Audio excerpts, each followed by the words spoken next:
السلام علیکم ناظرین، امید کرتا ہوں آپ سب اللہ کے فضل و کرم سے فریض سے ہوں گے۔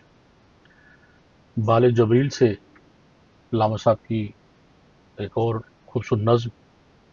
پیش کر رہا ہوں، اس کے الفاظ کے مختصر معنی اور تشریح کے ساتھ، جس کا عنوان ہے کہ پیر و مرید۔ تو نظم کا پہلا شعر ہے کہ چشم بینا سے ہے جاری جوئے خون، علم حاضر سے ہے دی زار و زبوں۔ ایک سوال ہے، علامہ صاحب جو ہے وہ کرتے ہیں کہ چشم بینا سے ہے جاری جوئے خون، علم حاضر سے ہے دی زار و زبوں۔ آگے پھر جواب آتا ہے کہ علم را برتن زنی مارے بود، علم را بر دل زنی یارے بود۔ اس کے بعد پھر مرید ہندی مذہب کہتے ہیں کہ اے امام آشکان درد مند، یاد ہے مجھ کو تیرا حرف بلند، خشک مغزو خشک تارو خشک پوست، از کجا می آئے دی آواز دوست، دور حاضر مست و چنگ و بے سرور، بے ثبات و بے یقین و بے حضور۔ کیا خبر اس کو کہ ہے یہ راز کیا، دوست کیا ہے دوست کی آواز کیا، آہ یورپ با فروغ و تابناک، نغمہ اس کو کھینچتا ہے سوئے خاک۔ اور آگے پھر اس کا جو ہے وہ جواب آتا ہے کہ برسمائے راست ہر کس چیر نیست، برسمائے راست ہر کس چیر نیست، تما ہر ملک کے انجیر نیست۔ بس ہم اتنے اشعار کافی ہیں، اب پہلے شعر پہ چلتے ہیں اور اس کا دیکھتے ہیں مشکل الفاظ کہ چشم بینا سے ہے جاری جوئے خون۔ اب یہاں میں چشم بینا ہوتا ہے دیکھنے والی آنکھ، دور تک دیکھنے والی آنکھ، اور جوئے خون، جو کہتے ہیں ندی کو، اور خون آپ جانتے ہی ہیں تو خون کی ندی۔ علم حاضر یعنی نیا علم، آج یعنی اس دور کا جو علم، یعنی حال میں جو علم چل رہا ہو اس کو علم حاضر۔ اور زار و زبوں خراب و ہستی یعنی بری حالت میں۔ اور آگے فارسی کا شعر ہے، اس کو جو ہے علم را برتن زنی مارے بود، علم را بردل زنی یارے بود۔ تو اس کے آگے چل کے جو معنی دیکھ لیتے ہیں، لیکن اس کا مختصر جو ہے مفہوم دیکھیں گے آگے کہ برتن برتن زنی اور بر دل دل پر، زنی مارنا یعنی اس علم کو تن پر مارو گے تو صاحب بن جائے گا، اور اگر دل پر مارو گے تو دوست بن جائے گا۔ یہ اس کا ایک مفہوم بنتا ہے۔ آگے چلتے ہیں، اگلے اشعار کے معنی دیکھتے ہیں، پھر اس کی مختصر تشریح دیکھیں گے کہ ہے اے امام آشکان درد مند، یاد ہے مجھ کو تیرا حرف بلند۔ امام رہبر، آشکان درد مند درد دل رکھنے والا عاشق، اور حرف بلند بلند کلام اونچی آواز، یعنی خشک مغزو خشک تارو خشک پوست، از کجا می آئے دی آواز دوست، دور حاضر مست چنگ و بے سرور، چنگ ساز اور بے سرور بغیر خوشی، اور بے ثبات غیر مستحکم، اور بے یقین بے حضور یعنی غیر یقینی اور غیر حاضر۔ اور اس میں جو فارسی کے شعر اس میں کہ خشک مغز خشک تارو خشک پوست، اس آگے مفہوم جا کے دیکھیں گے۔ اور اس کے بعد جو ہے وہ کہ کیا خبر اس کو کہ ہے یہ راز کیا، دوست کیا ہے دوست کی آواز کیا، آہ یورپ با فروغ و تابناک، نظمہ اس کو کھینچتا ہے سوئے خاک۔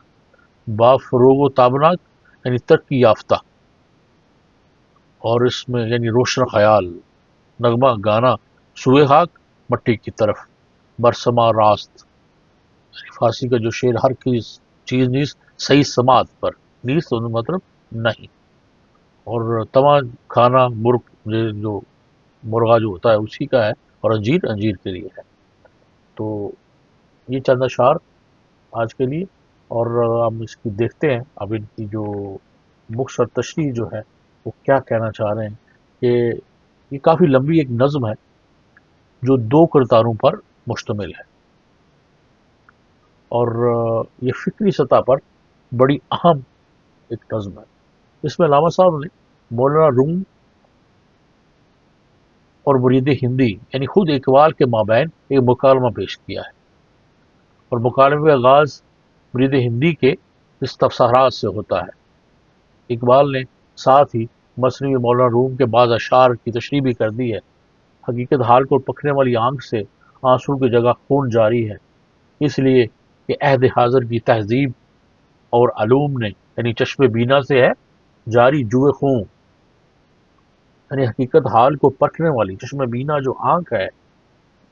تو دور تک دیکھنے والی جو نظر ہے، اس سے خون جاری ہے،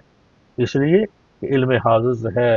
دین زار و ربو، کہ جو عہد حاضر کی تہذیب اور علوم نے مذہب کی اہمیت کو کم کر دیا ہے، یوں دین کی خراب ہستی کر کے رکھ دی۔ قابض نزدیک اس کا علاج کیا ہے؟ ابھی علامہ صاحب جو ہے پہلے شعر میں جو ہے وہ یہ پوچھ رہے ہیں کہ دور حاضر کے علم نے، دور حاضر کی ترقی نے دین کی اہمیت کو کم کر دیا ہے، اور جس سے دین جو ہے وہ اپنی بڑی کم سطح پر جو ہے وہ چلا گیا ہے، تو اس کا حل کیا ہے، اس کا علاج کیا ہے؟ آگے جواب آتا ہے کہ علم را برتن زنی مارے بود، علم را بر دل زنی یارے بود، کہ اگر جو علم ہے اس کے بارے میں کہا اگر تو اس علم کو جسم پر مارے تو سام بن جائے گا،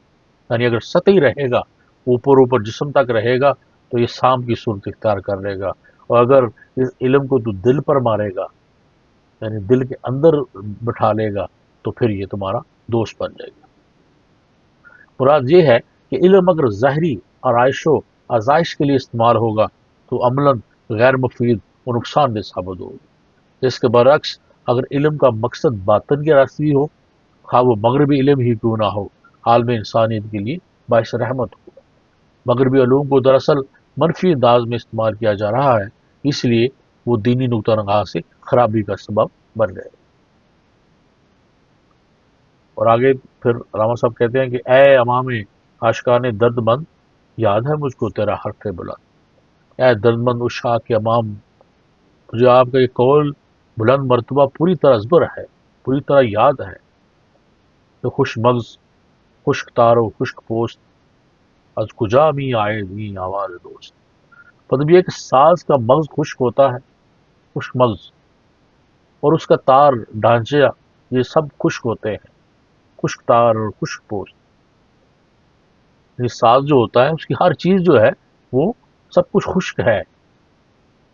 پھر اس میں سے وہ نغمے کیسے برآمد ہوتے ہیں؟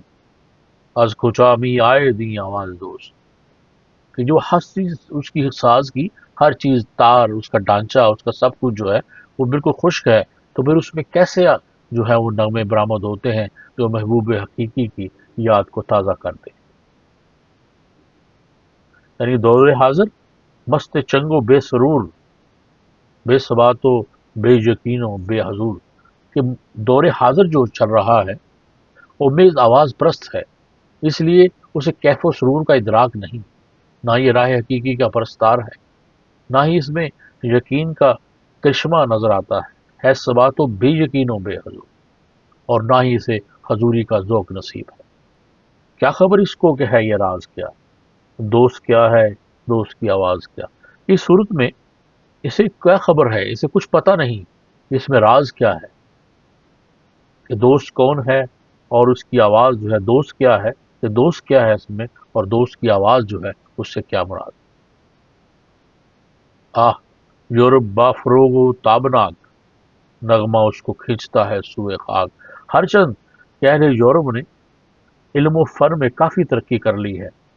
آہ یورپ با فروغ و تابناک، اپنے علم سے فروغ پا کر بڑی تابناک جو ہے وہ حال تک ترقی کر لی ہے، اور اس نے بڑا بلند مرتبہ حاصل کیا ہے، مگر اگر دیکھا جائے تو وہ ذوق سطحی ہے۔ نغمہ اس کو کھینچتا ہے سوئے خاک، یعنی نغمہ اور ساز بھی اس نے اس وعدہ نہیں کیا کہ اس کی وجہ کیا ہے۔ تو آگے پھر جو ہے پھر جو آتا ہے کہ بر سمائے راس ہر کس چیر نیست، تما ہر ملک کے انجیر نیست، مطلب ہے کہ جس طرح انجیر کا پھل پرندے کی مرغوب غذا نہیں، اسی طرح موسیقی کا معاملہ ہے، یعنی جو انجیر ہے وہ بڑا ہی ایک صحت مند جو ہے وہ پھل ہے، میوہ ہے، لیکن وہ جو ہے وہ ہر پرندے کی غذا نہیں ہے، وہ غذا نہیں ہے۔ اسی طرح موسیقی کا معاملہ بھی جو ہے، ہر سما راز سر کی چیز نیز، جو سما ہے، جو موسیقی ہے، یہ بھی ہر بندہ اس سے لطف جو ہے وہ حاصل نہیں کر سکتا۔ اس اصل لطف وہی شخص حاصل کر سکتا ہے کہ جو حقیقی ذوق کا مالک ہو۔ بالفاظ دیگر یہ یورپ بنصیبی ہے کہ موسیقی سے حقیقی معنوں میں وہ فائدہ نہیں۔ تو مطلب یہ تھے کچھ اشعار، انشاءاللہ پھر اس سے آگے پھر چلیں گے، اور یہ مکالمہ جو ہے، یہ نظم جو ہے، انشاءاللہ 4 4 5 بند اشعار کے ساتھ ختم کریں گے۔ تب تک یہ اجازت دیجیے، پھر اگلی ویڈیو تک اپنا بہت خیال رکھیے، اور مجھے بھی دعا میں یاد رکھیے۔ اللہ حافظ۔